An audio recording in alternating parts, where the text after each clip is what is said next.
Hi students, today we are going to see land and oceans. Okay, land அப்படினா என்ன? நிலப்பகுதி. ஓஷன்றது இது நிலப்பகுதினா இந்த இடம்லாம் ஃபுல்லா ஓஷன்ஸ், கடல் பகுதிகள். ஸோ இந்த பாடத்தில் என்ன பார்க்க போகிறோம்? This lesson focuses on the land and oceans found on earth. எத்தனை விதமான லேண்ட் இருக்குது, ஓஷன்ஸ் என்னென்னலாம் இருக்குது அப்படிங்கிறத காட்ட போகுது. It deals with the classification of land forms. கிளாசிஃபிகேஷனை பிரிக்கிறாங்க, லேண்டை பிரிப்பாங்க. First order, second order, third ஆர்டர்னு பிரிக்க போகிறாங்க. இது ஒரு டீச்சர் வந்து நடத்துகிற மாதிரி. நம்ம கமலினிலாம் பார்த்தோம் இல்லையா, அந்த தமிழினி பார்த்தோம்ல, அந்த மாதிரி இந்த இடத்துல டீச்சர் வந்து சில்ட்ரனுக்கு குரூப்பாக உட்கார வச்சு சொல்லித்தர மாதிரி பார்க்குறாங்க. அதுக்கு முன்னாடி நம்ம இந்த இதுக்கு போயிடலாம். என்னது, இங்கே பாருங்கள், மேப்புக்கு போங்க. 182 மேப் இருக்குது இல்லையா, அதை போய் பாருங்கள். இது எல்லாமே லேண்டு. ஓகே, இது எல்லாம் ஓஷன். இதெல்லாம் அந்த ப்ளூ கலரில் தெரியறதெல்லாம் ஓஷன். இப்போ ஒரு காலத்தில் எப்போ அப்படின்னு கேட்டால் 200 மில்லியன் இயர்ஸ் எகோ முன்னாடி பார்த்தீங்கன்னா இந்த நிலப்பகுதி, இந்த லேண்ட் ஃபார்ம் எல்லாமே ஒன்றோட ஒன்று ஒட்டி தான் இருந்தது. இது எல்லாமே ஒன்றோட ஒன்று ஒட்டி தான் இருந்தது. அது இப்படி போயிடுச்சு, தள்ளி போயிடுச்சுல்ல. இப்போது அது எப்படி போச்சு அப்படின்னு கேட்டால், due to the internal heat. எதுக்கு இன்டர்னல் ஹீட்டு? உள்ளுக்குள்ளே ஹீட் ஃபார்ம் ஆகி அந்த ஹீட்டு ஒன்றோட ஒன்று மூவ் ஆக்கிக்கிட்டே வந்துடுச்சு. சரி, ஓகேயா? இப்போ பார்த்தீங்கன்னா இந்த நிலப்பகுதி வந்து உங்களுக்கு 29% தான் இருக்குது. ஓவராலாக பார்க்கும்போது 29% தான் நிலப்பகுதி. அப்போ சுற்றி இருக்கிற கடல் பகுதி, நீர் இருக்குது பார்த்தியா, வாட்டர் வந்து 71%. Land is surrounded by 71% water. ஓகேயா? 29% தான் லேண்ட் இருக்குது இந்த பூமி பந்தில். சரி, பார்த்தீங்கன்னா இப்போ வந்து இந்த இதைத்தான் நம்ம இந்த பக்கம் சரி. இப்போ இந்த லேண்டில் இந்த இதில் என்னென்னலாம் இருக்குது அப்படின்னு கேட்டால், டீப் ஓஷன்ஸ் இருக்குது, லாஃப்டி மவுண்டன்ஸ் இருக்குது, அடுக்கு மலைகள்பாங்க, லாஃப்டி மவுண்டன்ஸ்லாம் இருக்குது. இதெல்லாம் தான் நம்ம பார்க்க போகிறோம். ஓகேயா? இப்போ நான் ஆல்ரெடி சொன்ன மாதிரி இதெல்லாம் தான் இங்கே இந்த நிலப்பகுதிக்கு பேர் என்னென்னா பேஞ்சியான்னு சொல்லுவாங்க. இந்த water surrounded by the land வந்து பேந்தாலசா அப்படின்பாங்க. ஓகேயா? இப்போ நான் சொன்னது தான் பாருங்கள், 200 மில்லியன்ஸ் இயர்ஸ் எகோ அப்படின்றது. அப்புறம் லேண்ட் மாசஸ் ஒன்னோட ஒன்று டியூ டு இன்டர்னல் ஹீட்டால் வெளியில் வந்துடுது. 71% வாட்டர், 29% எர்த்து சர்ஃபேஸ் இருக்குது. Lofty mountain, deep ocean, land form. இந்த லேண்ட் ஃபார்ம் என்னென்ன லேண்ட் ஃபார்ம் அப்படிங்கிறத பார்க்க போகிறோம். இதை 3 விதமாக பிரிச்சுக்கிறாங்க. First order, second order, third order. First ஆர்டரில் காண்டினென்ட்ஸ் அண்ட் ஓஷன். காண்டினென்ட்னா கண்டங்கள், ஓஷன்னா கடல்கள். செகண்ட் ஆர்டரில் மவுண்டன், பிளாட்டூஸ், பிளெயின்ஸு. மவுண்டன் தெரியும், மலைகள். பிளாட்டோனா பீடபூமிகள் அப்படின்னு சொல்லுவாங்க. பீடபூமின்றது வேற ஒன்றும் இல்லை, டேபிள் லேண்ட்பாங்க. ஒரு டேபிள் பார்த்துருக்கீங்களா, எப்படி இருக்கும்? அந்த மாதிரி தான். 2 பக்கமும் ஸ்லோப் இருக்கும். இந்த இடத்துல பிளெயினாக இருக்கும், அப்படி சமமாக இருக்கும். சரியா? பிளெயின்றது சமமாகவே இருக்கும். ஆற்று ஓரமாக போகிறதெல்லாம் பிளெயின்ஸ் தான். லைட்டான ஏற்றத்தாழ்வோடு அப்படி போயிட்டே இருக்கும். மவுண்டன்ஸ் உங்களுக்கு நல்லாவே தெரியும், மேலே அப்படி போகிறோம். சரியா? அடுத்த பேர் வேலிஸ், பள்ளத்தாக்குகள். வேலின்றது பள்ளத்தாக்கு. பீச்சஸ் தெரியும், கடற்கரை. சாண்ட்யூன்றது இந்த மலைகள், அதாவது என்ன, மணல் மலைகள். இப்படி தான் இந்த இத்தனை விதமான ஃபார்ம்ஸ் இருக்கான், லேண்ட் ஃபார்ம்ஸ் இருக்குது. எங்கே அப்படின்னு கேட்டால் நம்மளுடைய இந்த வேர்ல்டில். சரியா? நம்ம பூமி வந்து இது எல்லாமே கொண்டது தான், நம்ம நிலப்பகுதியை கொண்டது தான் நம்ம பூமி. இப்போ இதை முன்னாடி என்ன பண்ணியிருக்காங்க பாருங்கள், தமிழில் லேண்ட் கிளாஸிஃபிகேஷன் சங்க காலத்தில் இந்த லேண்டை எப்படி கிளாஸிஃபை பண்ணியிருக்காங்க? 5 விதமாக கிளாஸிஃபை பண்ணி 5 இணைன்பாங்க. குறிஞ்சி, முல்லை, மருதம், நெய்தல், பாலை. குறிஞ்சிங்கிறது மவுண்டன், மலையும் மலை சார்ந்த இடமும். முல்லைங்கிறது ஃபாரஸ்ட், கடலும் கடல் சார்ந்த இடமும். மருதம்ங்கிறது அக்ரிகல்ச்சரல் லேண்ட், வயலும் வயல் சார்ந்த இடமும். நெய்தல்ன்றது கடலும் கடல் சார்ந்த இடம். பாலைங்கிறது டெசர்ட் ரீஜன், மணலும் மணல் சார்ந்த இடமும். இப்படி 5 வகையாக நம்ம தமிழர்கள் ஏற்கனவே பிரித்து வாழ்ந்திருக்கிறார்கள். ஓகே, நம்ம இங்கே 3 ஃபார்ம்ஸ் பார்த்தோம் இல்லையா, இதை வந்து தமிழில் இதை 5 ஃபார்ம்ஸாக பிரித்து வாழ்ந்துருக்காங்க. இந்த காண்டினென்ட்ஸை தவிர there are 5 ஓஷன்ஸ். 5 விதமான ஓஷன்ஸ் இருக்குது. 5 விதமான ஓஷன்ஸ். இப்போ ஃபஸ்ட் ஆர்டர் லேண்ட் ஃபார்மை பார்க்க போகிறோம். ஃபஸ்ட் ஆர்டர் லேண்ட் ஃபார்ம்ன்றது ஆல்ரெடி நம்ம என்ன பார்த்தோம்? காண்டினென்ட் அண்ட் ஓஷன் இல்லையா? கண்டங்களும் என்ன இருக்குது, கடல்களும். இந்த ஃபஸ்ட் ஆர்டர் எப்படி இருக்கும்? Vast land masses on earth. வாஸ்ட்னு அதாவது ரொம்ப பெரிய அகண்ட நிலப்பரப்புகளுக்கு தான் காண்டினென்ட்னு பேர். ஹியூஜ் வாட்டர் பாடிஸ், நல்லா நிறையா தண்ணி சுற்றி இருக்குல்ல, நிறையா இருக்கணும். அதாவது கொஞ்சமாலாம் இருந்ததுன்னா அந்த ஏரி மாதிரி இருக்கக்கூடாது, கண்ணுக்கு தெரியாத அளவில் இருந்துச்சுன்னா அது ஓஷன். சரியா? there are 7 continent. நல்லா ஞாபகம் வச்சுக்கோங்க. எத்தனை காண்டினென்ட் இருக்குது அப்படின்னு கேட்டாங்கன்னா 7 காண்டினென்ட். ஓகே, நம்ம எர்த்தில் எவ்வளோ இருக்குது? 7 காண்டினென்ட்ஸ் இருக்குது. பூமியில் 7 காண்டினென்ட், 7 கண்டங்கள். என்னென்ன? Asia, Africa, north America, south America, Antarctica, Europe, Australia. Okay, 6 இது ஏலேயே ஆரம்பிக்குதுன்னு ஞாபகம் வச்சுக்கோங்க. சரியா? ஏ ஏ ஏ ஏ ஏ ஏ ஞாபகம் வச்சுக்கோங்க. ஒன்று ஈன்னு ஞாபகம் வச்சுக்கோங்க. சரியா? இப்போ பாருங்கள், ஏஷியா, ஆஃப்ரிக்கா, அமெரிக்காவே 2 America, north America, south America, அப்புறம் அண்டார்டிகா, ஆர்க்டிகா, ஆஸ்திரேலியா பிரிச்சுக்கணும். யூரோப், 7 விதமான கண்டங்கள் இருக்குது, காண்டினென்ட்ஸ் இருக்குது. இதில் எது பெரிய காண்டினென்ட் அப்படின்னு கேட்டால் Asia is the largest continent. Smallest one எது அப்படின்னு கேட்டால் ஆஸ்திரேலியா. ஏஷியாவும் ஆஸ்திரேலியாவும் நல்லா ஞாபகம் வச்சுக்கணும். Asia, Australia. ஏஷியாவை பாருங்க, நேம் அளவில் அது சின்னதாக இருந்தாலும் இடம் அளவில் அது பெருசு. ஆஸ்திரேலியா பெரிய வார்த்தையாக இருக்க வேர்டு, ஆனால் இதுதான் சின்னது அப்படின்னு ஞாபகம் வச்சுக்கோங்க. ஓகேயா? அடுத்தது பாருங்க. Apart from continent, there are 5 oceans located on Earth's surface. இதை தவிர 5 விதமான ஓஷன்ஸ் இருக்குது. என்ன? Pacific ocean, Atlantic ocean, Indian ocean, southern ocean or Antarctic ocean, Arctic ocean. சரியா? இதில் எது பெருசு அப்படின்னு கேட்டால் பசிபிக் ஓஷன் தான் லார்ஜஸ்ட் ஓஷன். அப்போ சின்னது எது? Arctic ocean. ஆர்க்டிக்கு நல்லா ஞாபகம் வச்சுக்கோங்க. ஆர்க்டிக்கு. பசிபிக் வந்து பசிஃபிக்கு பிரித்து படிக்கணும். சரியா? ஈஸியாக இருக்கும். அட்லாண்டிக் பாருங்கள், அட்லாண்டிக்கு. இந்தியன் தெரியும். சதர்ன் ஓஷனுக்கு இன்னொரு பேர் என்ன? ஆர்க்டிக்கு, அண்டார்டிக். சரியா? இதில் பசிபிக் ஓஷன் தான் என்னது? Largest ocean. ஆர்டிக் ஓஷன் வந்து ஸ்மாலஸ்ட். ஒரு ஆக்டிவிட்டி கொடுத்துருக்காங்க, இதை நீங்கள் வீட்டிலேயே செஞ்சு பார்க்கலாம். என்னது? சர்க்குலர் பிளேட், ஒரு பிளேட் எடுத்துக்கணும். 7 சைஸு கேரட் இருக்குது பார்த்தீங்களா? அதை வந்து கேரட் இப்படி வருது இல்லை, இந்த கேரட்டில் இங்கேருந்து ஸ்லைஸாக போட்டுக்கிட்டே வந்தீங்கன்னா இது ஸ்மாலஸ்ட் காண்டினென்ட், இது லார்ஜஸ்ட் காண்டினென்ட். அந்த மாதிரி சின்ன ஸ்லைஸாக வட்டமாக அப்படி சின்ன ஸ்லைஸாக போட்டுக்கோங்க. இந்த எத்தனை இது போடணும்? 7 போடணும். சரியா? 7 காண்டினென்ட்டுக்கு 7 போடணும். 7 போட்டு என்ன பண்ணணும்? ஒரு வாட்டர் அந்த தண்ணியில் விட்டு இந்த 7 ஸ்லைசஸ்லேயும் நேம் வந்து எழுதி வச்சிடணும். அண்டார்டிகா, ஏஷியா அப்படின்னு எழுதி வச்சுட்டு இதை அப்படி மிதக்க விட்டுறணும். இப்படி மிதக்க விட்டுட்டு இதை நீங்கள் ஐடென்டிஃபை பண்ணணும். சரியா? உங்கள் ஃபிங்கர்ஸை வச்சு இது என்ன ஓஷன், இது என்ன ஓஷன், இது இந்த இடத்துல இருக்கக்கூடிய ஓஷனுக்கு பேர் என்ன, இது என்ன இது, அந்த மாதிரி நம்ம பார்க்கணும். சரியா? பொசிஷன் நம்ம அந்த ஸ்லைசஸை வந்து பிளேட் மேலே வச்சு பொசிஷன் பண்ணணும். எதுக்கு? காண்டினென்ட் வேர்ல்டு மேப்பில் எங்கே இருக்குது அப்படிங்கிறத நம்ம அதே மாதிரி ஓஷன்ஸே சொல்லணும். அது சுற்றி இருக்கிற பகுதியில் என்னென்ன ஓஷன் அப்படின்னு சொல்லணும். இதுதான் இந்த ஆக்டிவிட்டியில் கொடுத்துருக்காங்க.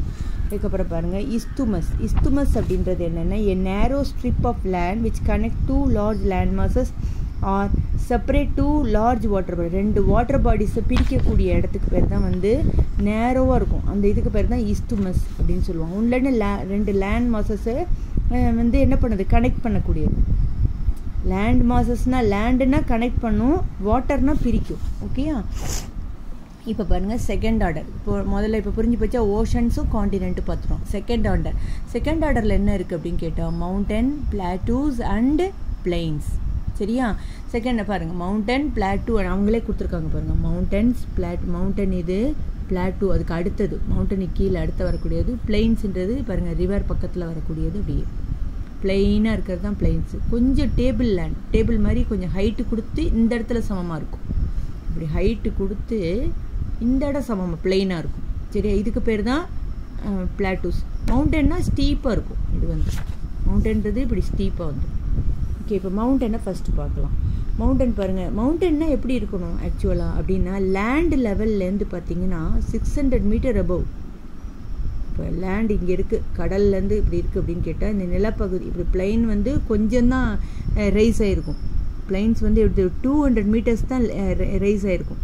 லெவல் இதான் சீன்னு வச்சுக்கோங்களேன். லெவலை விட ஒரு 200 மீட்டர் தான் கொஞ்சம் ஹைட்டாக தெரியும். ஏன் அப்படி தெரியுது அப்படின்னா இந்த கடல் தண்ணி உள்ளுக்குள்ளே வராமல் இருக்கும் இல்லையா, அப்போ 200 மீட்டர்ஸ் தான் எபவாக இருக்கும். சரியா, அந்த அந்த அதே வந்து 600 மீட்டருக்கு மேலே போச்சுன்னா அதெல்லாம் வந்து என்ன இருக்குது அப்படின்னு கேட்டிங்கன்னா மவுண்டன்ஸ் அப்படின்னு சொல்லுவாங்க. சரியா, இந்த மவுண்டன்ஸை வந்து தனியாகவும் இருக்கும் குரூப்பாகவும் இருக்கும். சில சமயம் வந்து எக்ஸ்டெண்ட் ஆகிட்டே போகும், அப்படியே எக்ஸ்டெண்ட் ஆகிட்டே போகும். அதுக்கு பேர் என்னன்னு கேட்டால் மவுண்டன் ரேஞ்ச், தொடர், மலைத்தொடர் அப்படின்னு சொல்லுவாங்க. இப்போ ஹிமாலயாஸ் ஏஷியாவை பொறுத்த வரைக்கும் எதுனா ஹிமாலயா எங்கே இருக்குது, இந்தியாவில் இருக்குது இல்லையா. Himalayas of Asia, Rocky Mountains of North America, இதெல்லாம் நல்லா ஞாபகம் வச்சுக்கணும், என்னைக்கு படித்தாலும் ஞாபகம் வச்சுக்கணும். ஹிமாலயா எங்கே இருக்குது ஏஷியாவில், ராக்கி மவுண்டன் வந்து நார்த் அமெரிக்காவில் and Andes Mountain of South America, இதெல்லாம் சச் எக்ஸாம்பிள்ஸ். இந்த ஆண்டிஸ் மவுண்டன் சவுத் அமெரிக்கா தான் லாங்கஸ்ட் மவுண்டன் ரேஞ்சு. இந்த ஆண்டிஸ் மலைத்தொடர் அப்படின்பாங்க, ஆண்டிஸ் மலைத்தொடர்னு. சவுத் அமெரிக்காவில் இருக்கக்கூடிய மலைத்தொடர் தான் லாங்கஸ்ட் நீளமான மலைத்தொடர். 7000 கிலோமீட்டர் போகுதான் வேர்ல்டில், பார்த்துக்கோங்க. 7000 கிலோமீட்டர் இப்படி போய்கிட்டே இருக்குது, அப்படி 7000 கிலோமீட்டர். ஓகே, அடுத்து பாருங்கள் ஹையஸ்ட் பாயிண்ட் ஆஃப் மவுண்டன். இப்போ வந்து சரி, இப்போ இது வந்து இப்படி போயிட்டுருக்கதை நம்ம ரேஞ்சஸ்ன்னு சொல்கிறோம். இப்படி போயிட்டு இருந்து இப்படி போய் உச்சின்னு சொல்லுவோம்ல, மலை உச்சின்னு சொல்கிறோம்ல, அதுக்கு பேர் என்ன அப்படின்னு கேட்டால் பீக். சரியா, இந்த mount Everest is the highest peak in the world. அப்படி பார்க்கும் பொழுது மவுண்ட் எவரெஸ்ட் தான் ஹையஸ்ட் பீக். சரி, இதனுடைய உயரம் எவ்வளவு அப்படின்னு கேட்டால் 8848 மீட்டர். இது எப்படி தெரியுமா சொல்லுவாங்க, 8 போனால் 4 8 மவுண்ட் எவரெஸ்ட்டை அடைஞ்சிடலாம். எப்படி போகலாம், 8 போனால் 4 8 மவுண்ட் எவரெஸ்ட் 8 4 8 புரிஞ்சிச்சா. இப்போ மவுண்ட் எவரெஸ்ட்டோட ஹைட் என்னன்னு கேட்டால் எல்லோரும் சொல்லிடுவீங்களா, இதை தான் ஞாபகம் வச்சுக்கிறோம். Which country is the mount Everest located அப்படின்னு கேட்டால் இந்தியாவில். ஓகேயா, இங்கே ஒரு ஆக்டிவிட்டி கொடுத்துருக்காங்க. என்ன கொடுத்துருக்காங்க பாருங்கள், என்னென்ன மவுண்டன் ரேஞ்சஸ் மலைத்தொடர்கள் இருக்குது, அதுக்குள்ளே என்ன பீக்ஸ் மலை உச்சி இருக்குது, இது எந்த காண்டினென்ட்டில் இருக்குது, எலிவேஷன்னா ஹைட்டு, இதை கொடுத்துருக்காங்க. Himalaya, Rocky, Andes, Alps, Eastern Ghats. இப்போ வந்து ஹிமாலயா எங்கே இருக்குது ஏஷியாவில், ராக்கி எங்கே இருக்குது நார்த் அமெரிக்காவில், காண்டினென்ட்டு கேட்டால் ஏஷியா, எந்த கண்ட்ரின்னு கேட்டாங்கன்னா இந்தியா. ஓகே, ராக்கி வந்து நார்த் அமெரிக்காவில், ஆண்டிஸ் வந்து சவுத் அமெரிக்காவில், ஆல்ப்ஸ் மவுண்ட் வந்து யூரோப்பில் இருக்குது, ஈஸ்டர்ன் காட் வந்து இந்தியாவில் இருக்குது. சரியா, ஈஸ்டர்ன் காட்னது கிழக்கு மலைத்தொடர், படிப்பீங்க அதெல்லாம். மகேந்திரகிரி, அதில் வந்து மகேந்திரகிரிங்கிறது தான் ஹையஸ்ட் பீக். யூரோப்பில் இது ஆல்ப் மவுண்டனில் மாண்ட் பிளாங்க் அப்படிங்கிறது, ஆண்டிஸில் ஆக்கான் கெகுவா அப்படிங்கிறது, ராக்கிஸில் மவுண்ட் எல்பர்ட் இதனுடைய ஹைட்ஸ். இதெல்லாம் இதெல்லாம் ஞாபகம் வச்சுக்கணும். 8 போனால் 4 8 ஹிமாலயாஸ் இந்த எவரெஸ்ட் அடைஞ்சிடலாம் அப்படிங்கிறது. ஓகேயா, இப்போ பாருங்கள் மவுண்டன்ஸ். இப்போ இந்த மவுண்டன்ஸ் எதுக்காகலாம், மவுண்டன்ஸ்னால நமக்கு என்ன இம்பார்ட்டன்ஸ் அப்படின்னு கேட்டால் நிறைய பாயிண்ட்ஸ் பாருங்கள் என்னென்ன இருக்குது. சோர்சஸ் ஆஃப் ரிவர், இந்த ரிவர் ஃபார்ம் ஆகிறதே எங்கேருந்து ஃபார்ம் ஆகுது, மலையிலேருந்து தான். Shelter to Flora and fauna, அந்த காடு நிலப்பகுதி காடெல்லாம் இருக்குல்ல, அதுக்கெல்லாம் வந்து உறைவிடமே எதுன்னு கேட்டால் இந்த மவுண்டன். டூரிசம், நம்மளாம் டூர் போவோம் இல்லையா ஒவ்வொருத்தரும். அப்புறம் சம்மரில் பார்த்தீங்கன்னா people go to mountain region to enjoy the pleasing cool weather. ப்ளசண்ட்டாக இருக்கும், கூலாக இருக்கும். எங்கெங்கெல்லாம் போவோம், தமிழ்நாடை பொறுத்த வரைக்கும் எங்கே போவோம், உதகமண்டலம், ஊட்டி, கொடைக்கானல், கொல்லி ஹில்ஸ், ஏற்காடு, ஏலகிரி, இதெல்லாம் some hill stations found in Tamil Nadu. இப்போ உங்களை கேட்குறாங்க தமிழ்நாட்டில் என்னென்ன ஹில் ஸ்டேஷன்ஸ் இருக்குது அப்படின்னு கேட்டால் நீங்கள் சொல்லணும் உதகமண்டலம், ஊட்டியை தான் உதகமண்டலம்பாங்க. கோடைக்கானல், கொல்லி ஹில்ஸ், ஏற்காடு, ஏலகிரி, இதெல்லாம் வந்து என்ன இருக்குது நம்மளுடைய ஹில் ஸ்டேஷன், தமிழ்நாட்டில் இருக்கக்கூடிய ஹில் ஸ்டேஷன். இப்போ உங்களுக்கு மவுண்டன்ஸ் புரிஞ்சிருக்கும். பிளாட்டூன்றது என்ன அப்படின்னு கேட்டால் இப்போ பார்த்தோம்ல பீடபூமி, பீடம்ன்றது என்ன, ஹைட்டு கொடுக்கறது தான், பூமி மேலே ஹைட்டு கொடுத்துருக்கு. Plateaus are the elevated portions of earth that have flat surfaces bound by steep slope. ஸ்டீப்பான அப்படி கீழே அப்படி இறங்கும், சல்லுன்னு இறங்கும். சரியா, இந்த இடத்துல என்ன இருக்கும், ஃப்ளாட்டாக இருக்கும். இதுக்கு பேர் தான், இதுக்கு டேபிள் லேண்டுன்னு பேர். இதுக்கு என்ன சொல்லுவாங்க, டேபிள் மாதிரி இருக்கு இல்லையா, அதனால் டேபிள் லேண்ட் இங்கே வந்துருக்கு பாருங்கள், டேபிள் லேண்ட் அப்படின்னு சொல்லுவாங்க. ஓகேயா, சில few hundred or several thousand, sometimes வந்து பார்த்தீங்கன்னா ஹண்ட்ரட்ஸ்லேயும் போகும், சம்டைம்ஸ் தௌசண்ட்ஸ்லேயும் போகும் அதோட ஹைட்டு. சரியா, அந்த மாதிரி இருக்குது. இதில் எது முக்கியமானது, ஃபஸ்ட்டு பிளாட்டோ எது, டிபெத்தன் பிளாட்டோ. டிபெட்னு ஒரு இடம் இருக்குல்ல, அந்த டிபெட்டில் இருக்கக்கூடிய பிளாட்டோ தான் ஹையஸ்ட் பிளாட்டோ இந்த வேர்ல்டு. ரொம்ப ஹைட்டில் இருக்கக்கூடிய பிளாட்டோ அதுதான். சரியா? அதைத்தான் ரூஃப் ஆஃப் த வேர்ல்டு அப்படின்பாங்க, கூரை, இந்த உலகத்தினுடைய மேற்கூரை அப்படின்பாங்க இது டிபெத்தியன் பிளாட்டோவை. The flat topped part of the plateau is called table land. இந்த லேண்டுக்கு பேர் தான் டேபிள் லேண்டு. இந்த இடத்துக்கு பேர் டேபிள் லேண்ட். அடுத்தது பார்த்திங்கன்னா சோட்டா நாக்பூர் பிளாட்டோ, இந்தியாவில் இருக்கக்கூடிய சோட்டா நாக்பூர். இது மினரல்ஸ் நிறைய கிடைக்கும். சரியா? மைனிங், அதனால மைனிங்னா என்ன அர்த்தம், சுரங்கங்கள்லாம் நிறையா இருக்கும் இந்த சோட்டா நாக்பூர். அடுத்து Deccan plateau in peninsular India. Indian பெனின்சுலாவில் டெக்கான் பிளாட்டோ ரொம்ப முக்கியமான இது. ஒல்கானிக் ரீஜன், இங்கே தான் வந்து எரிமலைகள்லாம் இருக்கக்கூடிய. இதை தவிர நம்ம தமிழ்நாட்டை பொறுத்த வரைக்கும் தருமபுரி பிளாட்டோ, கோயம்புத்தூர் பிளாட்டோ, மதுரை பிளாட்டோலாம் இருக்குது. ஓகே, இப்போ பிளாட்டோ நல்லா புரிஞ்சிச்சா? என்னென்ன பார்த்தோம்? மவுண்டன்ஸ் பார்த்தோம், பிளாட்டூஸ் பார்த்தோம். இப்போ அடுத்து பார்க்க போகிறது plains. Plains are the flat and relatively low lying lands. Low லையிங்னு என்ன, எல்லாத்தையும் இதெல்லாம் கம்பேர் பண்ணும்போது மலை, அப்புறம் டேபிள் லேண்ட், இதெல்லாம் கம்பேர் பண்ணும்போது இங்கே இருக்கும், லோவாக இருக்கும். லெஸ் தென் 200 மீட்டர் அப்போ இங்கே சி லெவல் இருக்குன்னா 200 மீட்டர்ஸ் தான் ஹைட் இருக்கும். Sometimes they may be rolling or undulating. Most plains are formed by rivers and their tributaries and distributaries. கிளை நதிகள், ரிவர்ஸு, நதி, கிளை நதி, உபநதி எல்லாம் வருதுல ஒன்றோட ஒன்று, அதுக்கெல்லாம் பிரிவு, இதனால் உண்டாகக்கூடியதான் பிளைன்ஸு. இந்த பிளைன்ஸ் வந்து extensively for agriculture due to the availability of water and fertile soil. இது எதுக்காக? அக்ரிகல்ச்சர், விவசாயத்துக்கும் வாட்டர் அண்ட் ஃபெர்டைல் சாயில், அதுக்காக. சரியா? இப்போ பிளைன்ஸில் பார்த்தீங்கன்னா கிரேடில் ஆஃப் சிவிலைசேஷன் வாங்க, இதுதான் தொட்டில் வாங்க. நாகரிகத்தின் தொட்டில் எதுன்னு கேட்டால் பிளைன்ஸ் தான். ஏன் அப்படி சொல்கிறாங்க? நம்ம ஏற்கனவே ஹிஸ்ட்ரியில் பார்த்தோம், மக்கள் எங்கே போய் இருக்கணும்னு முடிவு பண்ணால் அந்த ரிவர்ஸ் பக்கத்தில் போனால் தான் நமக்கு அக்ரிகல்ச்சர் ஃபார்ம் பண்ண முடியும், வாட்டர் கிடைக்கும் அப்படின்னு பார்த்தோம் இல்லையா? அதனால மக்கள் வாழ்ந்த இடம் எதுன்னு கேட்டால் அதிகமாக வாழ்ந்த இடம் பிளைன்ஸ் தான். For example Indus river in India, Nile valley in Egypt, இதெல்லாம் some of the early civilisation. முன்னாடி வாழ்ந்துருக்காங்க மக்கள். இண்டஸ் வேலி சிவிலைசேஷன் படிப்போம்ல, அதெல்லாம். அடுத்து பாருங்க, most suitable for human inhabitation. Hence they are highly populated regions. எது? பிளைன்ஸ் தான் வந்து பாப்புலேட்டட்னு என்ன அர்த்தம்? அடர்த்தியாக மக்கள் தொகை இருக்கக்கூடிய இடம். த ஓல்டஸ்ட் சிவிலைசேஷன் எது தெரியுமா? மெசபட்டோமியன் அப்படின்னு ஒரு இடம். அந்த மெசபட்டோமியன் சிவிலைசேஷன், இண்டஸ் சிவிலைசேஷன், இதெல்லாம் டெவலப்டு அந்த ரிவரை சுற்றி வர்றது தான் அந்த river plains. Okay, Indo Gangetic plain. North இந்தியாவை பொறுத்துக்கிட்டிங்கன்னா, நம்ம சவுத் இந்தியா நார்த் இந்தியான்னு எடுத்தா, நார்த் இந்தியாவில் இண்டோ கேஞ்சட்டிக் பிளைன், இண்டஸ் வேலி அண்டு கேஞ்சட்டிக்னா கேஞ்சஸ், கங்கை நதி, அந்த கரையில் கரையோரமாக இருக்கக்கூடிய பிளைன்ஸ்லாம் வந்து ரொம்ப லார்ஜஸ்ட் பிளைன்ஸ் இந்த வேர்ல்டுலேயே ரொம்ப லார்ஜஸ்ட்டு. அதே காவேரி, நம்ம தமிழ்நாடு எடுத்துக்கோங்க, காவேரி ரிவர், காவேரி, வைகை, இதை சுற்றி அப்படியே தஞ்சாவூர், திருச்சி அப்படி வந்துகிட்டே இருக்குல்ல. அப்போ அது எங்கெங்கெல்லாம் ரிவர் போகுதோ அதை சுற்றி மக்கள் இருந்துகிட்டே அடர்த்தியாக இருப்பாங்க. Coastal plains are the low lying lands adjacent to oceans and seas. அதே சமயம் கோஸ்டல் பிளைன், கோஸ்டல்ன்றது என்ன அப்படின்னு கேட்டால் கடற்கரை ஓரம், அங்கேயும் மக்கள் நிறைய வாழ்வாங்க. எதுக்காக? ட்ரேடுக்காக. சரியா? இப்போ இங்கே ஆக்டிவிட்டி கொடுத்துருக்காங்க பாருங்கள், என்ன கொடுத்துருக்காங்க? Complete the given table with the help of an atlas.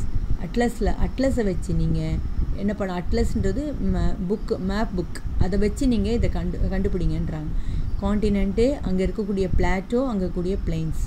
ஏஷியாவில் என்ன? North America, south America, Australia, Europe, Africa, இதிலெல்லாம். Tibetan plateau, Colorado plateau North அமெரிக்காவில், Atacama plateau in South America, Arnhem in Australia, Iberian in Europe, East African plateau in Africa. இந்த plains என்னென்ன இருக்குது? Yangtze plain, great plain, pampas, Australian plain, European plain, அடுத்து Serengeti. Okay, இது எல்லாமே ஞாபகம் வச்சுக்கணும். இதெல்லாம் நம்ம டெஸ்ட்டில் கேட்பாங்க. ஓகே, அடுத்தது தேர்ட் ஆர்டர், இதை வந்து நம்ம அடுத்த இதில் பார்க்கலாம். தேங்க்யூ.